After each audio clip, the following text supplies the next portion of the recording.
की सच्ची पहचान होती है और उसी को बाइबल में नया जन्म कहा है।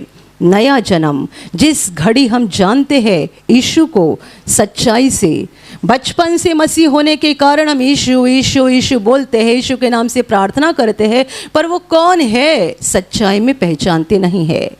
ब्रदर ने चार्टर्ड अकाउंटेंट की परीक्षा पास की, उत्तर वसई के पहले सीए बन गए, जगह जगह उनको बुलाया गया, उनका सम्मान किया गया, पर तुरंत उसके बाद प्रभु ने उनको चुन लिया।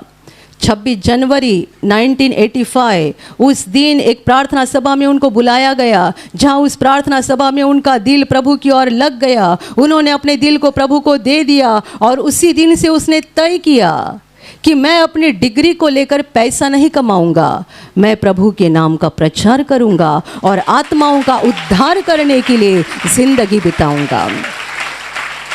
Hallelujah, hallelujah.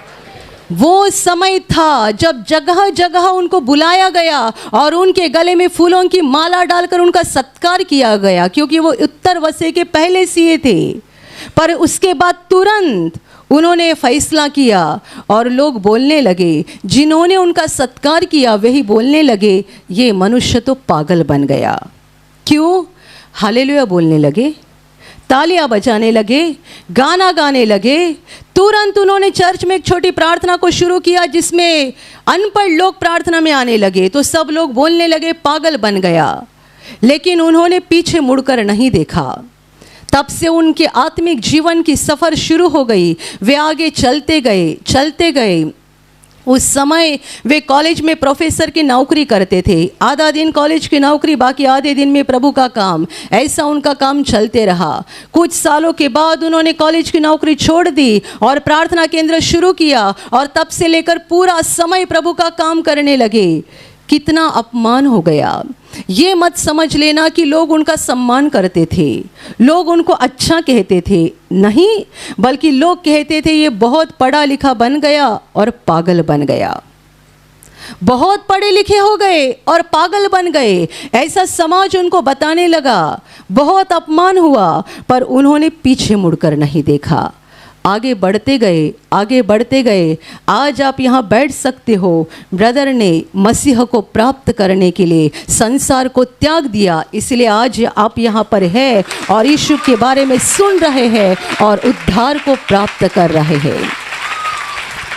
Hallelujah, hallelujah, hallelujah. जैसे कि पौलुस कहता है, जो जो बातें मेरे लाभ की थी उन्हीं को मैंने हानि समझ लिया।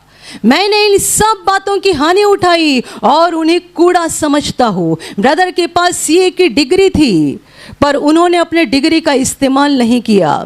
उस डिग्री को एक तरफ रख दिया और प्रभु के लिए एक पागल के समान बन गए। प्रभु के नाम का प्रचार करने लगे। कितना अपमान हो गया, कितना सताया गया, कितनी पीड़ा उठानी पड़ी, पीछे मुड़कर नहीं देखा। Hallelujah, hallelujah.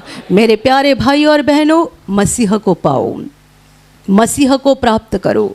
यदि आप मसीह को पाओगे, मसीह को प्राप्त करोगे, आपका पूरा जीवन सच्चे रोशनी से भर जाएगा, धरती पर भी, और सबसे बड़ी बात, हम अनंत जीवन में प्रवेश करेंगे। हालेलुया। ये शुक्रवार को एक गवाही आ गई। एक भाई आए थे उनके छोटे बेटे को लेकर, मुझे लगता है 5-6 साल का बेटा रहेगा। उसके शरीर में कुछ तो बीमारी हुई थी चमड़ी के ऊपर, और ऐसी भयानक बीमारी हुई थी कि पति पत्नी दोनों डर गए। डॉक्टर के पास गए, डॉक्टर ने चेक किया और कहा आपके बेटे को लगातार 5 दिन तक एक इंजेक्शन लेना पड़ेगा। एक इंजेक्शन की कीमत कुछ तो 7 या 8 हज़ार रुपया बताइए, लगातार 5 दिन तक, यानी करीब करीब 35 से 40 हज़ार रुपये का इंजेक्शन लगाना पड़ेगा, तब जाकर इसका एक चरम रोग ठीक हो जाएगा। ये भाई अपने बेटे को लेकर घर पे आए।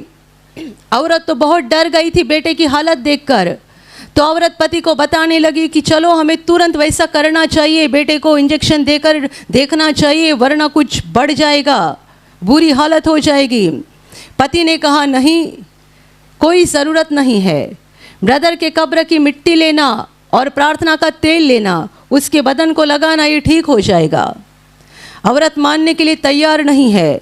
फिर दोनों में थोड़ी बहस हो गई। पति ने गुस्सा किया और घर से निकल गए। औरत रोने लगी, सो गई। बेटा बाजू में सोया था, औरत भी सो गई, प्रार्थना नहीं किया। पति ने उसे कहा था कि प्रार्थना माध्यम का इस्तेमाल करके प्रार्थना करना, वो ठीक हो जाएगा, पर उसने किया नहीं।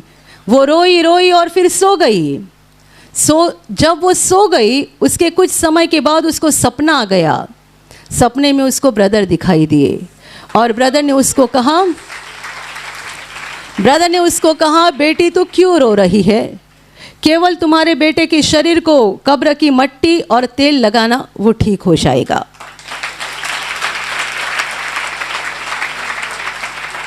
वो औरत उठ गई। मैंने ब्रदर को देखा और ब्रदर ने खुद कहा, मतलब पति का नहीं सुना, तो प्रभु ने ब्रदर को भेज दिया। फिर वो उठी और उसने तेल में मट्टी डाल के घोल के उसके पूरे शरीर को लगाया, सो गई। रात को देरी से पति आ गए। पति ने देखा बेटा औरत दोनों सो गए हैं, तो कुछ पूछा नहीं, वे भी सो गए। और वे कहते, सुबह मेरे जागने से पहले मेरी औरत उठी और जोर जोर से हालेलुया हालेलुया हालेलुया बोलने लगी। तो पति ने जाग कर कहा, क्या हुआ? तो बोलते, देखो उसका बदन पूरा ठीक हो गया है।